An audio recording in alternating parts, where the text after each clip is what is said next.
아침에 냉장고 문을 열고 한참을 서 있다가 내가 뭘 꺼내려고 했지? 그렇게 멍해진 적 한 번쯤 있으시죠? 가스불을 켜놓은 채 다른 방으로 갔다가 뒤늦게 식은땀이 난 순간 분명 아는 사람인데 이름이 혀끝에서 맴돌다 끝내 떠오르지 않던 그 찜찜한 공백. 대부분은 이렇게 말합니다. 나이 들면 다 그렇지 뭐. 피곤해서 그래. 요즘 스트레스가 많아서야. 그런데 만약 이 사소한 순간들이 몸이 보내는 첫 번째 신호라면 어떨까요? 아직은 크게 아프지 않지만 분명히 방향을 바꿔야 한다고 조용히 알려주는 경고라면 말입니다. 지금 이 20분이 앞으로 10년, 20년의 기억력과 생활의 선명도를 가를 수 있기 때문입니다. 이 방송 건강우물은 비싼 영양제 광고도 아니고 하루 3시간 운동하라는 말도 아닙니다. 냉장고에 이미 들어있을지도 모르는 한 가지 재료, 들깨가루 이야기입니다. 들깨가루에 우유 한 잔 혹은 두유나 귀리우유를 더해 하루 한 번 마시는 작은 습관. 저는 이걸 뇌 청춘 라떼라고 부릅니다. 왜 이 조합이 뇌와 혈관, 잠과 피부까지 함께 건드리는지, 왜 물이 아니라 우유여야 하는지, 그리고 왜 먹는 방법보다 보관법이 더 중요한지까지 오늘 차분히 짚어드리겠습니다. 본격적으로 시작하기 전에 지금 이 이야기가 당신에게 조금이라도 도움이 될 것 같다면 구독과 좋아요 한 번만 눌러주세요. 이 작은 선택이 당신의 내일을 지키는 정보로 다시 돌아옵니다. 진료실에서 가장 자주 듣는 말이 있습니다. 선생님, 큰 병은 아닌데요? 요즘 제가 좀 깜빡깜빡해서요. 몇 달 전 만난 73 박영수 어르신도 그랬습니다. 아직 혼자 운전도 하시고 산책도 거르지 않으시는 분이었죠. 그런데 어느 날부터 밥을 올려놓고도 숟가락을 안 들고 멍하니 앉아 있거나 가스불을 끄는 걸 자꾸만 잊으신다고 했습니다. 본인은 웃으며 말했습니다. 이제 나이가 있으니까요. 그런데 저는 그 웃음 속에서 불안을 받습니다. 아직은 괜찮지만 이대로 가도 정말 괜찮을까 하는 그 질문 말입니다. 오늘 이 방송은 바로 그 질문에 대한 현실적인 대답입니다. 약보다 앞서는 생활 습관, 오늘부터 바로 시작할 수 있는 작은 선택 하나, 이제부터 그 첫 번째 이야기를 천천히 시작해 보겠습니다. 박영수 어르신 이야기를 조금 더 해보겠습니다. 검사 결과부터 말씀드리면 그분은 아직 치매도 아니고 뇌에 큰 병이 있는 상태도 아니었습니다. 그래서 어르신은 안도의 한숨을 쉬며 역시 괜찮은 거죠? 하고 웃으셨습니다. 그때 제가 이렇게 말씀드렸습니다. 지금은 괜찮은 게 맞습니다. 하지만 지금이 가장 중요한 시점입니다. 대부분의 분들이 착각합니다. 뇌 문제는 어느 날 갑자기 뚝 하고 나타난다고 생각하죠. 어제까지 멀쩡했는데 오늘 갑자기 기억이 사라지는 것처럼 말입니다. 현실은 다릅니다. 뇌는 아주 예의 바른 장기입니다. 소리치지 않고 아프다고 말하지 않고 대신 작은 힌트만 흘립니다. 냉장고 앞에서 멍해지는 순간, 가스불을 켜놓고 돌아서는 순간, 말이 혀끝에서 막히는 순간, 이건 고장이 아니라 속도가 느려졌다는 신호입니다. 그리고 2단계에서는 되돌릴 여지가 충분합니다. 문제는 이때 사람들이 제일 많이 하는 선택입니다. 나이 탓으로 넘긴다. 조금 더 심해지면 병원 가면 되지. 영양제 하나 더 챙겨 먹는다. 그런데 여기서 아주 중요한 사실 하나를 분명히 짚고 가야 합니다. 뇌는 약보다 먼저 재료에 반응합니다. 아무리 좋은 약을 써도 뇌세포를 만드는 재료가 부족하면 속도가 붙지 않습니다. 반대로 재료가 꾸준히 들어오면 아직 병이 아니더라도 기능은 분명히 달라집니다. 제가 현장에서 가장 안타까운 순간은 이런 말들을 들을 때입니다. 선생님, 그때 조금만 더 일찍 알았더라면요. 그래서 오늘은 아직 늦지 않은 분들을 위해 이야기를 드리고 있는 겁니다. 그럼 뇌가 가장 먼저 필요로 하는 재료가 뭘까요? 여러 가지가 있지만 그 중에서도 중년 이후에 가장 빠르게 줄어드는 게 기름입니다. 좋은 지방 말입니다. 나이가 들면 고기 기름은 잘 쌓이는데 뇌에 쓰이는 기름은 점점 부족해집니다. 이때 등장하는 게 오메가3입니다. 그런데 여기서 또 많은 분들이 실수합니다. 캡슐부터 떠올립니다. 비싼 수입 제품, 하루 몇 알씩 챙겨 먹는 것들 말이죠. 물론 도움이 될 수 있습니다. 하지만 문제는 지속입니다. 비싸서 끊기고 속이 불편해서 끊기고 몇 달 지나면 서랍 속으로 들어갑니다. 그래서 저는 늘 다른 방향을 먼저 봅니다. 매일 먹을 수 있는가? 부담 없이 반복할 수 있는가? 그 조건에 딱 맞는 게 들깨입니다. 들깨는 기름이지만 무겁지 않고 오메가3 비율이 높고 무엇보다 우리 몸이 낯설어하지 않습니다. 박영수 어르신께도 제가 처음으로 권한 건 약이 아니라 아침 습관이었습니다. 아침에 들깨가루 한 숟갈을 우유에 타서 천천히 마셔보세요. 처음엔 이렇게 물으셨습니다. 선생님, 그걸로 정말 되나요?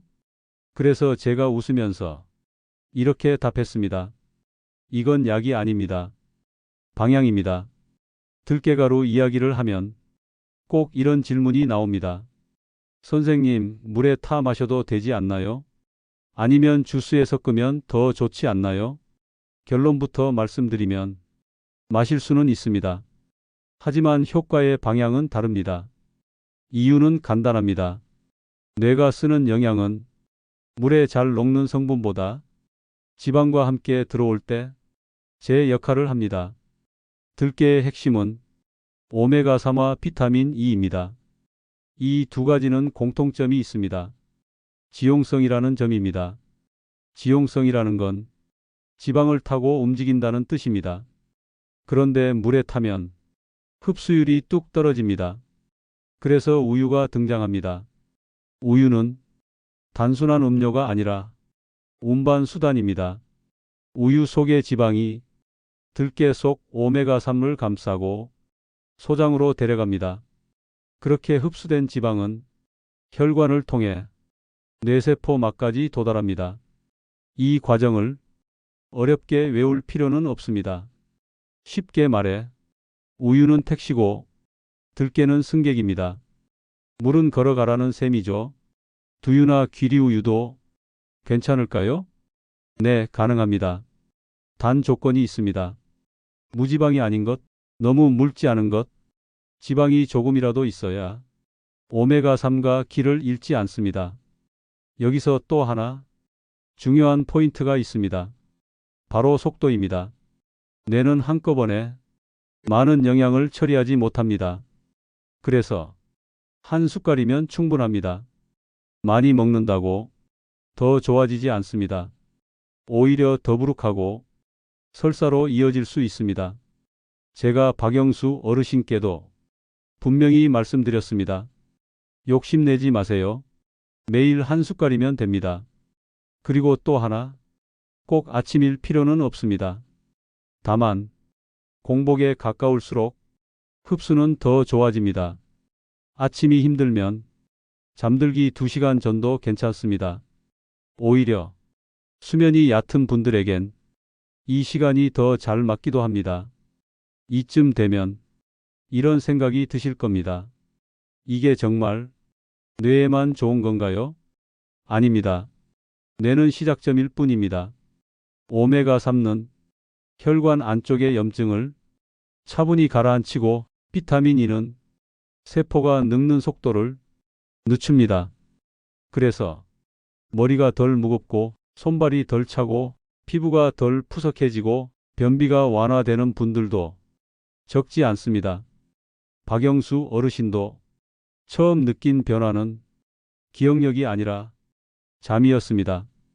밤에 깨는 횟수가 줄어들고 아침에 머리가 덜 멍하다고 말씀하셨습니다.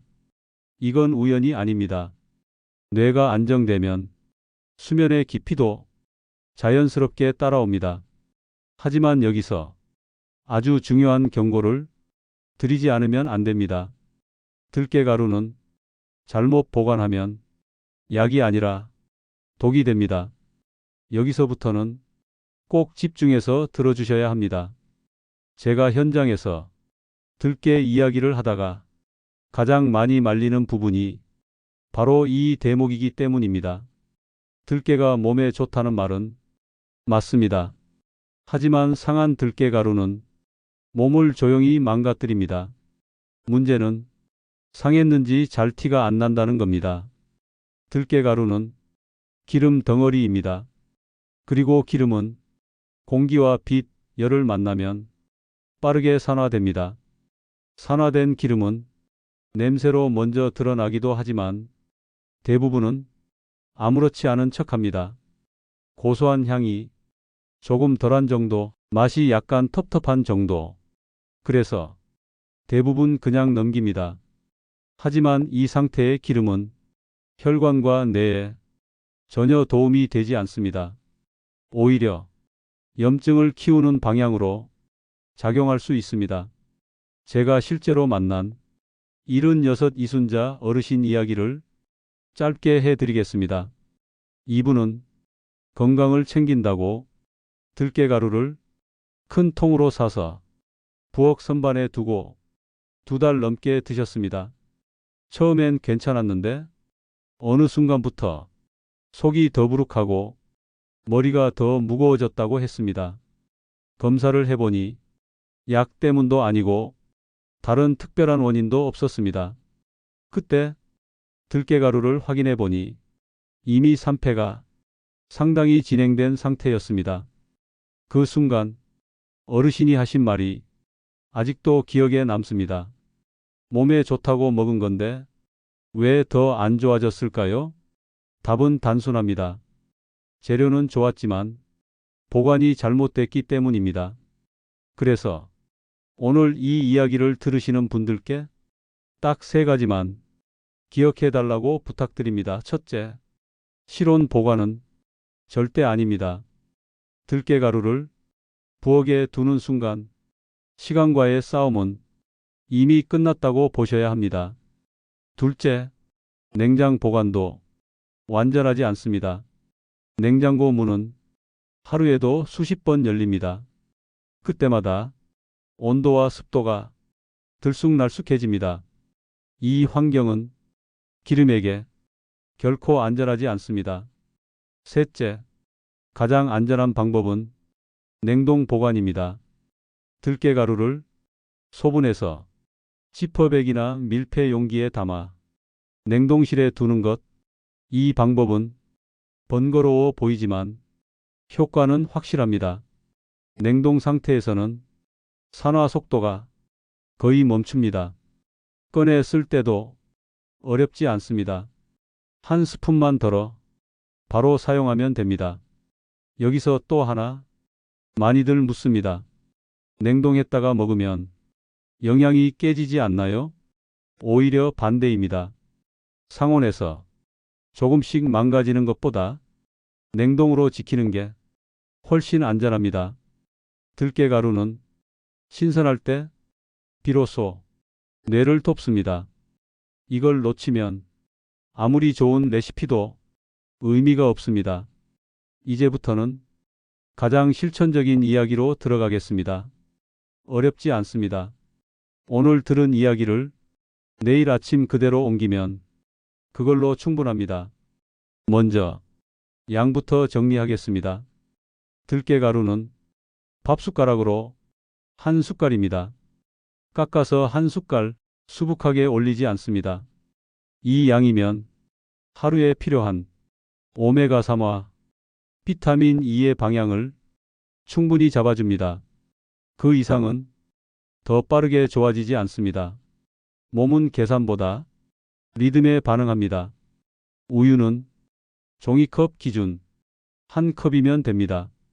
차갑든 미지근하든 상관없습니다. 위가 약한 분들은 전자레인지에 10초 정도만 데워도 좋습니다. 이제 방법입니다. 우유를 먼저 붓고 들깨가루를 넣은 뒤 숟가락으로 천천히 저어주세요. 거품을 낼 필요도 없고 믹서기를 쓸 필요도 없습니다. 씹듯이 천천히 넘기면 됩니다. 맛은 고소합니다. 비리거나 역하지 않습니다. 그래서 꾸준히 할 수 있습니다. 언제 마시는 게 좋을까요? 아침 공복이 가장 좋습니다. 위가 비어 있을수록 흡수는 안정적입니다. 하지만 아침이 힘들다면 저녁도 괜찮습니다. 잠들기 2시간 전, 배가 너무 꽉 차 있지 않을 때, 특히 잠이 얕은 분들, 새벽에 자주 깨는 분들에겐 이 시간이 잘 맞는 경우가 많습니다. 여기서 중요한 주의사항이 있습니다. 들깨가루를 설탕이나 꿀과 섞지 마십시오. 단맛은 습관을 만들지만 혈관과 뇌에는 불필요한 자극이 됩니다. 과일 주스와도 섞지 마십시오. 당분이 많아지면 오메가3이 장점이 흐려집니다. 커피와 함께 마시는 것도 피하시는 게 좋습니다. 카페인은 지방 흡수를 방해할 수 있습니다.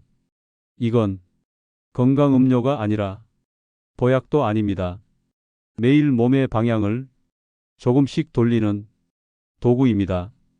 그래서 딱 한 가지 원칙만 지키시면 됩니다. 꾸준함.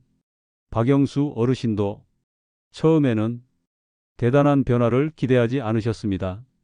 그런데 5일쯤 지나 이렇게 말씀하셨습니다. 선생님, 요즘은 냉장고 앞에서 멍하게 서 있는 시간이 줄었습니다. 기적처럼 기억이 번쩍 돌아온 게 아니라 머리가 덜 흐려졌다는 표현이 정확했습니다. 이게 정상입니다. 뇌는 갑자기 젊어지지 않습니다. 대신 노화의 속도를 분명히 늦춥니다. 이제 많은 분들이 속으로 계산을 하고 계실 겁니다. 이걸 며칠이나 해야 하나요? 언제까지 마셔야 하나요? 이 질문이 나오는 건 아주 자연스럽습니다. 우리는 늘 약처럼 생각해 왔기 때문입니다. 하지만 이 습관은 치료가 아니라 조정에 가깝습니다. 그래서 기간을 이렇게 나눠서 보시면 이해가 쉽습니다. 먼저 5일입니다. 이 시기에는 대단한 변화를 기대하지 마십시오. 대신 이런 신호를 관찰하십시오. 아침에 머리가 덜 무겁다. 낮에 멍해지는 시간이 줄었다. 밤에 잠들기까지의 시간이 짧아졌다. 이 중 하나만 느껴져도 방향은 맞습니다. 그 다음은 2주입니다. 이 시기부터는 주변에서 먼저 알아보는 경우가 많습니다. 얼굴이 덜 푸석해 보인다. 손발이 조금 따뜻해진 것 같다. 변비가 부드러워졌다. 이건 우연이 아닙니다. 혈관 안쪽이 마찰이 줄어들고 순환이 안정되기 시작했다는 신호입니다. 그리고 한 달입니다. 이 시기쯤 되면 본인이 가장 분명하게 느낍니다. 말이 덜 막힌다. 사람 이름이 조금 더 빨리 떠오른다. 하루가 조금 덜 피곤하다. 이건 뇌가 다시 재료를 받기 시작했다는 증거입니다. 여기서 중요한 분기점이 나옵니다. 계속해야 할까요? 잠시 쉬어도 될까요? 답은 몸이 알려줍니다. 컨디션이 안정되면 매일 하지 않아도 됩니다. 이틀에 한 번, 사흘에 한 번으로 줄여도 괜찮습니다. 이건 평생 의무가 아닙니다. 필요할 때 다시 꺼내 쓰는 도구입니다. 하지만 모든 분께 무조건 권할 수는 없습니다. 다음에 해당하시는 분들은 반드시 조심하셔야 합니다. 담낭에 문제가 있는 분, 지방 소화가 유난히 힘든 분, 췌장 질환으로 지방 제한을 받은 분들, 이런 경우에는 양을 절반으로 줄이거나 전문의와 상의가 필요합니다. 또 하나, 들깨 알레르기가 있는 분들도 피하셔야 합니다. 건강 습관은 내 몸에 맞을 때 의미가 있습니다. 그래서 저는 항상 이렇게 말씀드립니다. 남에게 좋았다는 말보다 내 몸의 반응을 먼저 보십시오. 박영수 어르신도 지금은 매일 마시지 않습니다. 컨디션이 흔들릴 때만 며칠씩 다시 합니다.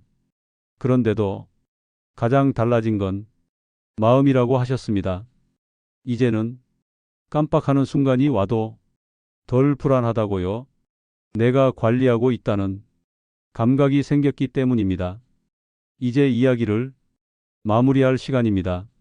오늘 우리는 거창한 이야기를 하지 않았습니다. 최첨단 치료도 기적 같은 약도 등장하지 않았습니다. 냉장고 앞에서 멍해진 순간, 가스불을 켜둔 채 돌아섰던 순간, 혀끝에서 이름이 맴돌던 그 순간에서 이야기를 시작했을 뿐입니다. 하지만 그 순간들은 결코 사소하지 않습니다. 몸은 늘 먼저 알고 우리는 늘 나중에 깨닫기 때문입니다. 많은 분들이 노화를 이렇게 받아들입니다. 어쩔 수 없지. 이 나이에 뭐. 하지만 제가 30년 동안 현장에서 본 진실은 조금 다릅니다.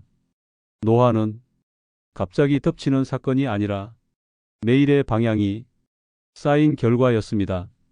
어제보다 조금 덜 움직이고, 조금 덜 챙기고, 조금 더 넘긴 선택들이 어느 날 한꺼번에 돌아옵니다. 그래서 오늘 제가 드리고 싶은 말은 아주 단순합니다. 노화는 피할 수 없어도 방향은 선택할 수 있습니다. 오늘 소개해 드린 들깨가루 한 숟갈은 뇌를 젊게 만드는 마법이 아닙니다. 하지만 뇌를 늙게 만드는 속도를 늦추는 힘은 분명히 있습니다. 약에만 의존하지 않고 내 손으로 방향을 돌리고 있다는 그 감각, 이게 노년 건강이 핵심입니다. 내일부터 아침이든 저녁이든 하루 한 번 우유 한 컵에 들깨가루 한 숟갈, 그 작은 습관이 기억을 지키고 잠을 깊게 하고 하루를 덜 불안하게 만들 수 있습니다. 그리고 무엇보다 중요한 건 보관입니다. 신선함을 지키는 것, 냉동 보관이라는 작은 수고, 이 두 가지만 기억하셔도 오늘 이 20분은 충분히 값어치가 있습니다. 이 채널 건강 우물은 앞으로도 겁주지 않고 과장하지 않고 생활에서 바로 쓸 수 있는 건강이 방향만 전해드리겠습니다. 오늘 이야기가 당신의 하루에 조금이라도 도움이 되었다면 구독과 좋아요로 건강 우물과 함께 해 주십시오. 당신이 지금까지 잘 살아왔다는 사실을 이 채널은 늘 먼저 기억하겠습니다. 오늘도 귀한 시간 함께 해 주셔서 고맙습니다.